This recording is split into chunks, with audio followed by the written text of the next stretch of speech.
Здравейте! Ние сме Дел Дизайн. Искаме да ви представим нашия проект на една тъмнозелена спалня с бяло дървесно, която се получи доста интересно. Нощни шкафчета, тоалетка, допълнителни шкафове, в които да се съхранява допълнително дрехи и други неща. Може да се сложат и за декорация някои неща.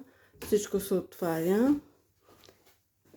Гардероб, разбира се, огромен, който събира страшно много дрехи.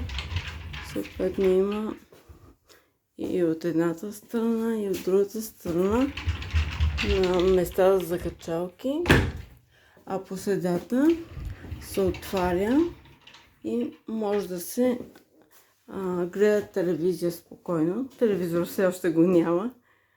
Има и чекмеджета за бельо. Ползващите врати се затварят, когато не искаме да гледаме телевизия, и си става закрито и скрито абсолютно всичко. Това е нашия проект, който е изпълнен. Се надяваме да ви хареса и на вас.